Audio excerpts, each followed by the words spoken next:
Les mains du petit garçon bougeaient comme des vagues prises dans une tempête, frappant l'air avec une urgence que personne dans la grande pièce ne savait interpréter.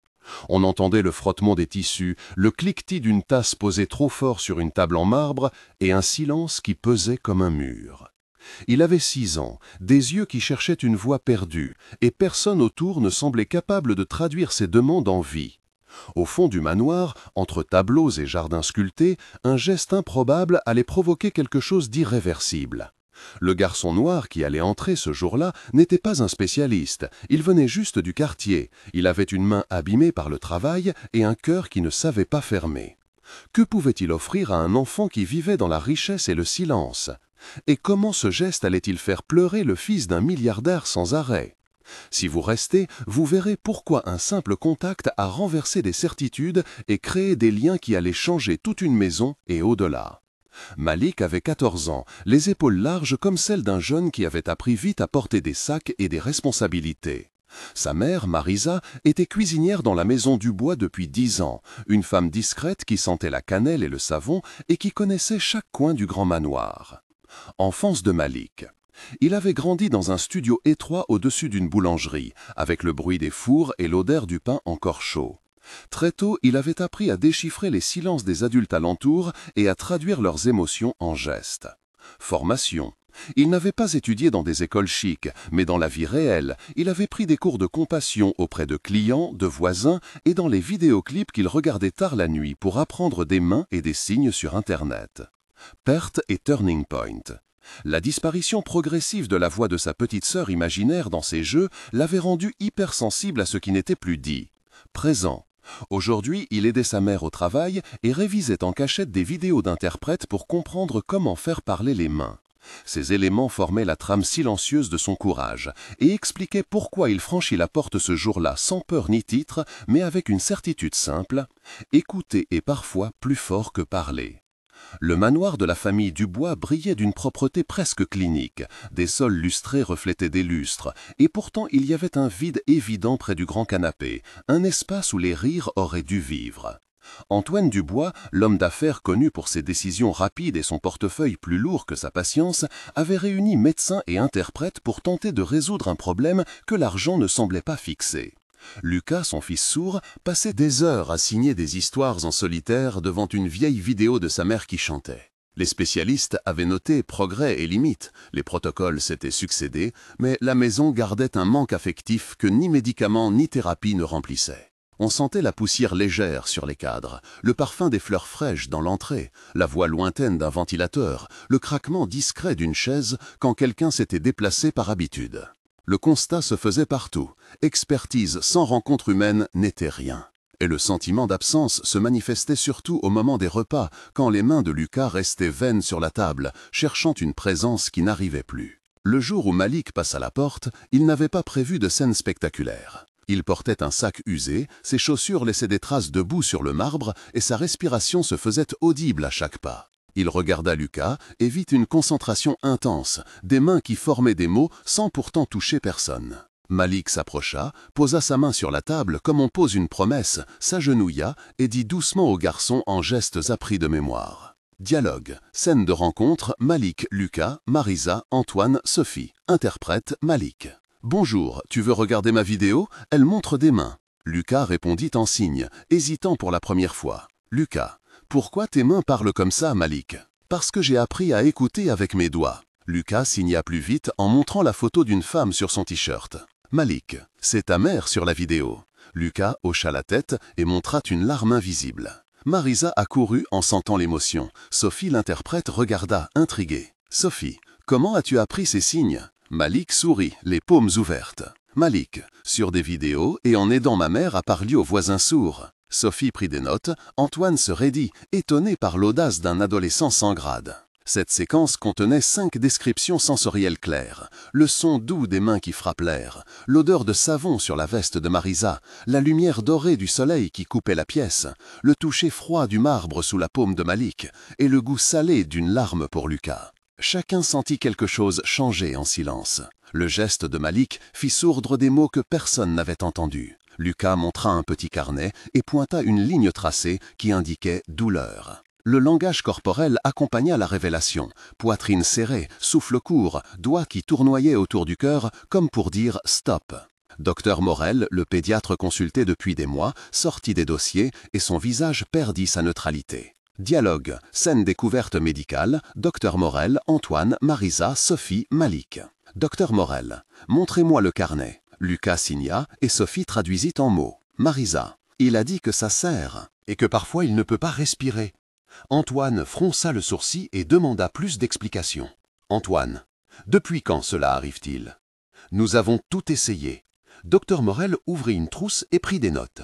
Docteur Morel, les signes que vous décrivez correspondent à des spasmes respiratoires et à une anxiété intense. Sophie traduisit chaque nuance. La pièce sembla se refermer autour de cette vérité. Malik posa sa main sur l'épaule de Lucas. Malik, il avait besoin seulement que quelqu'un sache comment il dit que ça fait mal. Docteur Morel prit la main de Lucas et estima la gravité. Docteur Morel, nous devons faire des examens, une surveillance à la clinique et un protocole de respiration immédiat. Antoine sentit pour la première fois l'urgence dépasser les rapports et demanda comment procéder. Antoine, faites ce qu'il faut, je veux qu'il ait tout le soutien nécessaire. Sophie décrivit les étapes simples des examens et de la surveillance respiratoire. Il y eut dans cette scène 6 descriptions sensorielles. Le bruit feutré des pages du dossier, l'odeur antiseptique du gel, la chaleur de la main de Malik sur la peau de Lucas, le goût amer de la tension dans la bouche d'Antoine, la vue du carnet froissé et le frisson de peur qui monta chez Marisa. Après la révélation médicale, la maison dut prendre une décision. Antoine fut confronté à un choix, suivre son instinct protecteur financier et médical ou lâcher du pouvoir et apprendre.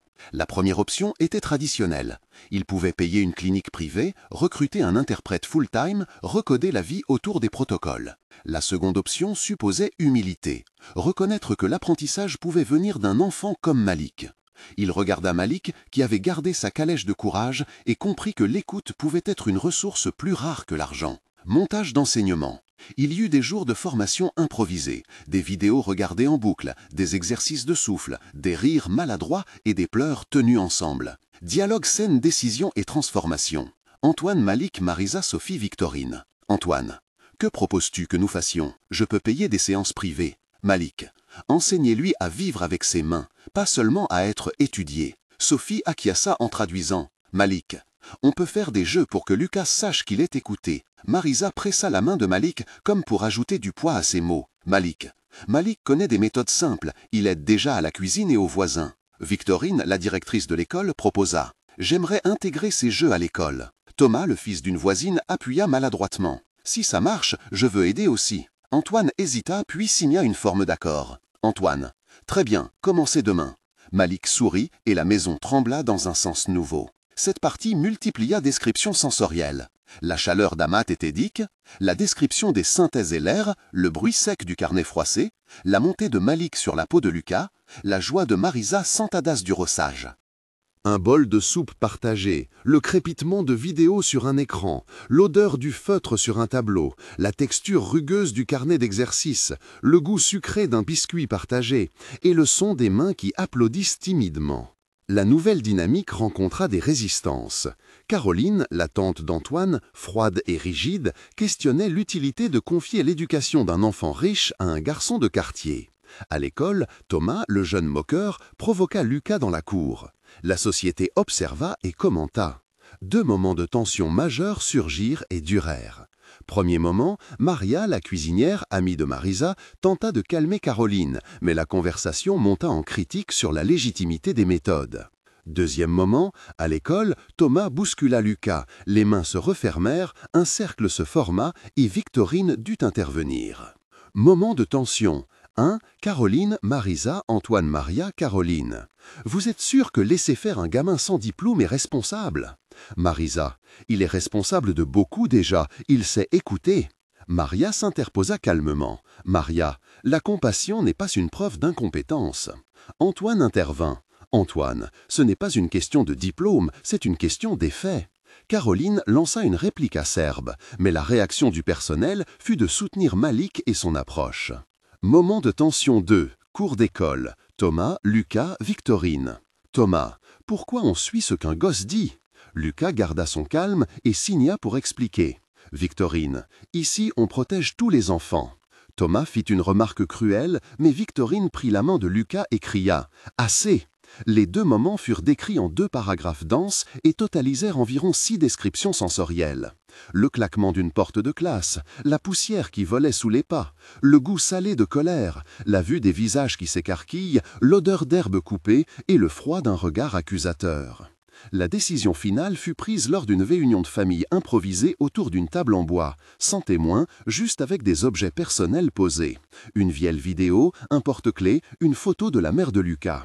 Antoine proposait une solution intermédiaire, solennelle. Il offrit une forme d'adoption symbolique et la mise en place d'une petite fondation pour financer une clinique et des cours d'inclusion dans les écoles du quartier. Cette décision permit de lier les mondes, d'inscrire des actions concrètes dans le temps et d'ouvrir des portes. Dans la pièce, on entendit le frôlement d'un papier, le cliquetis d'un stylo, la respiration collective, les mains qui tremblaient en signe d'accord et le parfum d'un café qui calmait l'urgence. Ceux qui signèrent la proposition étaient nommés et avaient rôle. Marisa, cuisinière et témoin, Malik, tuteur et animateur, Sophie, interprète et coordinatrice, Dr Morel, consultant médical, Victorine, directrice scolaire et pilote du programme. Le geste qui avait commencé comme un bas, une aide spontanée, se transformait en un engagement institutionnel. Un CTA pour les commentaires arrivait au tiers du récit car l'histoire le demandait. Si vous avez senti la boule au creux de la gorge quand Malik a fait ce geste, vous n'êtes pas seul. Racontez-nous dans les commentaires, commencez votre message par « une fois » et dites-nous quelle petite action d'une personne qui vous semblait ordinaire a changé quelque chose pour vous. C'est simple et cela aide. Vos histoires servent à construire une communauté d'écoute et d'entraide.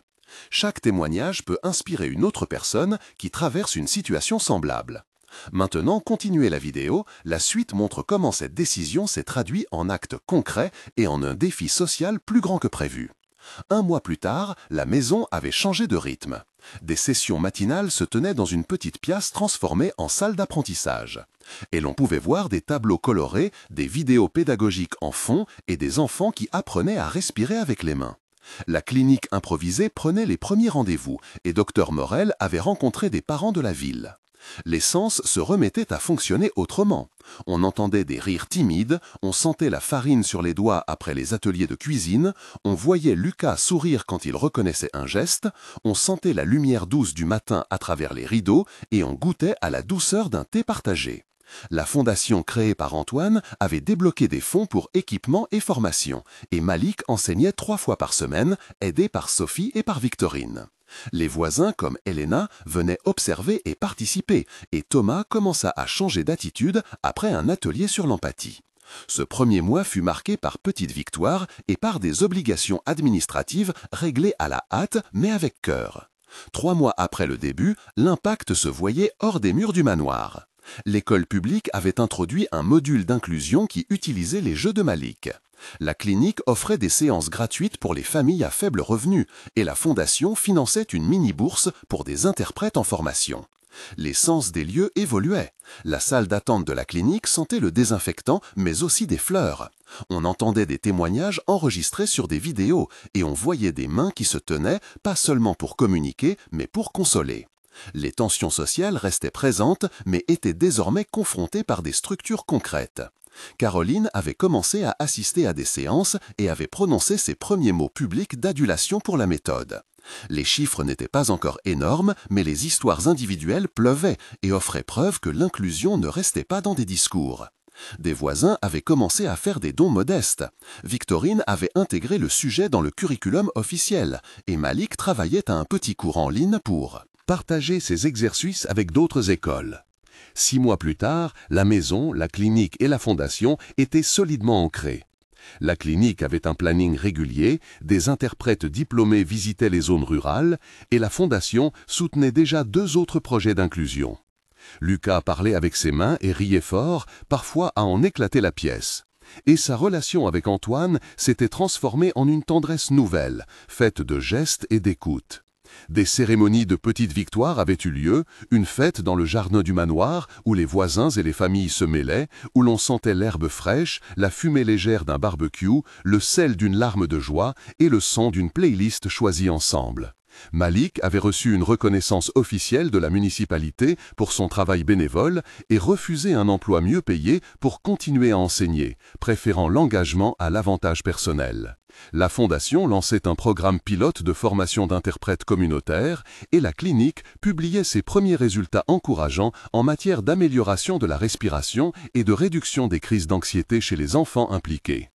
6 mois avaient fait de petits changements des habitudes durables. 5 ans plus tard, un saut temporel montrait un paysage transformé par ces actes. La Fondation avait ouvert 3 cliniques régionales, des écoles avaient officiellement adopté les modules d'inclusion, et Malik, maintenant jeune homme, dirigeait des ateliers et une petite équipe.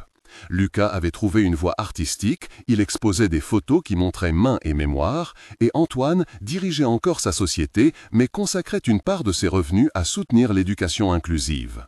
On voyait désormais des panneaux devant des écoles qui annonçaient « Programme d'écoute ». On sentait le parfum des nouveaux cours, on entendait des récits collectifs dans une série de vidéos qui circulaient en ligne et on goûtait l'espoir mature d'une communauté transformée. L'adoption symbolique s'était traduite par des actes concrets, noms sur des contrats de soutien, horaires pour les sessions, fonds débloqués, formations certifiées et une vraie clinique d'inclusion ouverte au public. Les liens qui avaient commencé par un simple geste s'étaient étendus en réseau social de soins. La conclusion fut simple et puissante, le silence d'un enfant n'était plus ignoré et la capacité d'écouter avait trouvé une maison. Si cette histoire vous a touché, partagez-la, racontez-nous vos propres petites actions et inscrivez-vous pour suivre d'autres récits qui montrent que l'écoute et la compassion peuvent changer des vies.